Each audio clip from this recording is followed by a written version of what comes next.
Assalamualaikum warahmatullahi wabarakatuh. Perkenalkan, nama saya Aisyah Nafila dengan NPM 243111064 dari kelas Sistem Informasi 24A. Pada video kali ini, saya akan menjelaskan tentang pendahuluan sistem informasi. Di sini, saya akan membahas apa itu sistem operasi, fungsinya, komponen utamanya, serta jenis-jenis sistem operasi yang sering kita gunakan dalam kehidupan sehari-hari. Sistem operasi atau operating system adalah perangkat lunak sistem yang berfungsi sebagai penghubung antara pengguna dengan perangkat keras komputer. Tanpa sistem operasi, komputer tidak akan bisa menjalankan aplikasi atau program, karena tidak ada yang mengatur komunikasi antara perangkat keras seperti CPU, memori, dan penyimpanan dengan perangkat lunak. Contohnya, ketika kita membuka Microsoft Word, sebenarnya sistem operasilah yang mengatur agar program tersebut bisa berjalan, menampilkan teks di layar, dan menyimpan file ke dalam penyimpanan. Secara umum, ada 4 fungsi utama sistem operasi, yaitu manajemen proses. Manajemen proses merupakan sistem operasi yang mengatur proses-proses yang sedang berjalan di CPU agar tidak saling bertabrakan. Yang kedua, manajemen memori, yaitu sistem operasi yang mengatur penggunaan RAM agar setiap program mendapat ruang memori yang cukup dan tidak saling menimpa. Yang ketiga, manajemen perangkat input atau output atau device management, yaitu sistem operasi yang bertugas mengatur komunikasi antara perangkat keras seperti printer, keyboard, atau monitor. Yang keempat, manajemen file, yaitu sistem operasi yang mengatur penyimpanan data di dalam komputer termasuk membuat, menghapus, dan mengakses file. Dengan fungsi-fungsi ini, sistem operasi membantu komputer bekerja lebih efisien dan stabil.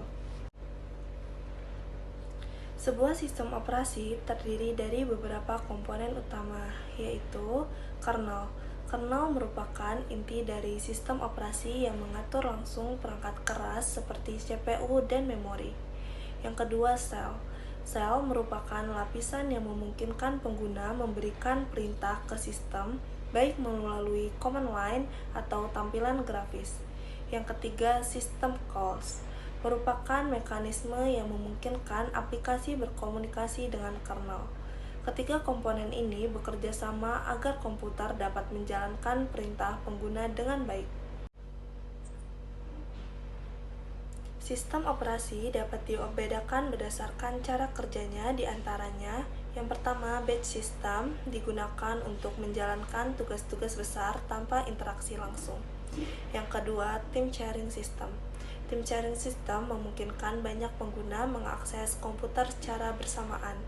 Yang ketiga, real-time system digunakan pada sistem yang membutuhkan respon cepat seperti robot industri atau sistem navigasi. Yang keempat, distribute system, di mana beberapa komputer bekerja sama untuk menyelesaikan satu tugas. Yang kelima, networking operating system digunakan untuk mengatur jaringan komputer, contohnya Windows Server. Yang keenam, mobile operating system digunakan pada smartphone seperti Android dan iOS. Masing-masing jenis sistem operasi dikembangkan sesuai kebutuhan dan lingkungan penggunaannya. Beberapa contoh sistem operasi yang sering kita gunakan adalah Microsoft Windows. Microsoft Windows banyak digunakan di komputer pribadi. Yang kedua, Linux. Linux populer di kalangan pengembang dan server. Yang ketiga, macOS digunakan di perangkat Apple. Yang keempat, Android dan iOS digunakan di perangkat smartphone dan iPad. Semua sistem operasi tersebut memiliki tujuan yang sama, yaitu memberikan lingkungan yang nyaman, aman, dan efisien bagi pengguna untuk menjalankan aplikasi. Sistem operasi bukan hanya ada di komputer, tetapi juga di berbagai perangkat lain yang kita gunakan setiap hari, misalnya di smartphone, mesin ATM, mesin cuci digital, hingga mobil pintar. Semua perangkat itu menggunakan sistem operasi untuk mengatur bagaimana perangkat bekerja sesuai instruksi pengguna. Tanpa sistem operasi, semua perangkat itu tidak bisa berjalan dengan baik.